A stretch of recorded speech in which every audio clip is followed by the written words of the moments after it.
Allama Muhammad Muzammil ادریسی official. Like and subscribe for more Islam related videos.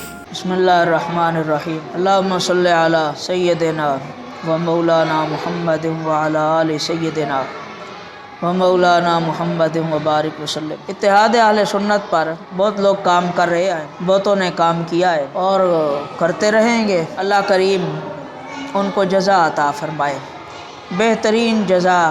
تو ایک بات میرے ذہن میں بھی گھومتی رہتی ہے تو اس کا اظہار کرنا چاہتا ہوں. وہ یہ کہ اہل السنہ والجماعت میں بہت ساری تنظیمیں، تحریکیں موجود ہیں اور ان کے اپنے اپنے منشور بھی موجود ہیں. وہ اپنے منشور، اپنے طریقے اور جس مقصد کے لیے وہ تحریکیں بنائی گئی ان مقاصد میں کام کر رہی ہے. عوام اہل سنت کی یہ خواہش ہے کہ جدا جدا کام کرنے کے بجائے اتحاد کے ساتھ کام کریں اور سب لوگ جن کے منشور قریب قریب آئیں وہ مل جائیں اور مل کر میدان عمل میں آئیں تاکہ کامیابی ان کا مقدر بنے. تو اتحاد اہل سنت کے لیے ایک فارمولہ، ایک بات ہمارے ذہن میں ہے، وہ یہ ہے کہ سب تنظیمیں اپنے اپنے منشور پر اپنے اپنے قائدین کے تحت رہ کر کام کریں. صرف ایک کام کر لیں، وہ یہ کہ ایک دوسرے کے منشور پر اس کے کارکن بن جائے، صرف اور صرف اللہ تعالیٰ کی رضا کے لیے اور نبی اکرم صلی اللہ علیہ وسلم کی بارگاہ میں اپنی غلامی پیش کرنے کے لیے. یہ بات ہم سب کو، ہمارے اکابرین کو، ہمارے مشائخ کو، ہمارے علماء کو معلوم ہے اور مجھ سے زیادہ وہ یہ سمجھتے ہیں کہ علامہ اقبال کا ایک شعر بھی ہے، مٹا دے اپنی ہستی کو اگر کچھ مرتبہ چاہے کہ دانہ خاک میں مل کر گلے گلزار ہوتا ہے.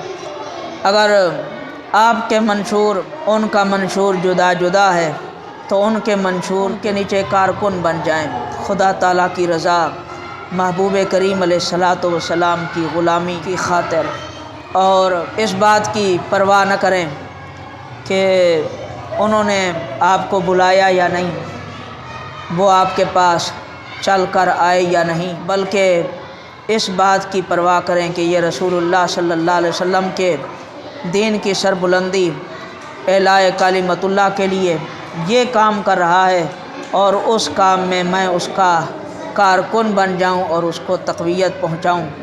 اس بات کو ایک مثال کے ذریعے بھی سمجھا دیتا ہوں کہ کسی کا کام تبلیغ قرآن و سنت ہے تو میں اور آپ سب مل کر اس کے منشور تبلیغ قرآن و سنت میں اس کا دست و بازو بن جائیں.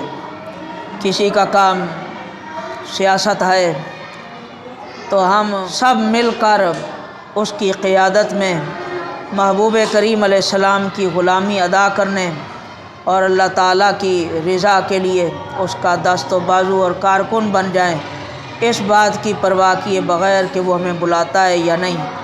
ہاں، یہ الگ بات ہے کہ ان کا جو اس تنظیم کے سربراہ ہیں، ان کی شورا ہے، ان کے دیگر لوگ ہیں، ان کے اوپر لازم ہے کہ جب کوئی مسلمان بھائی آپ کا کارکن بن جائے تو انہیں بھی چاہیے کہ وہ اس کو عزت اور قدر کی نگاہ سے دیکھیں.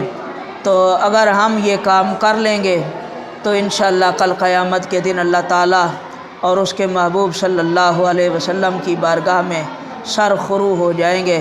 اور یہ کام اگر نیچے سے بھی شروع ہو جائے کہ کارکن آپس میں مل جائیں اور ایک دوسرے کے ساتھ، ایک دوسرے کے منشور کے تحت کام کرنے لگ جائیں، اس کی ضرورت پڑے تو اس کے ساتھ سب شریک ہو جائیں اور اس کو اگر ضرورت پڑے تو اس کے ساتھ سب شریک ہو جائیں اور ایک اتحاد کی فضا قائم ہو جائے، تو یہ کام کارکنوں میں بھی ہو سکتا ہے اور یہ کام قائدین اور اکابرین، مشائخ و علماء میں بھی ہو سکتا ہے.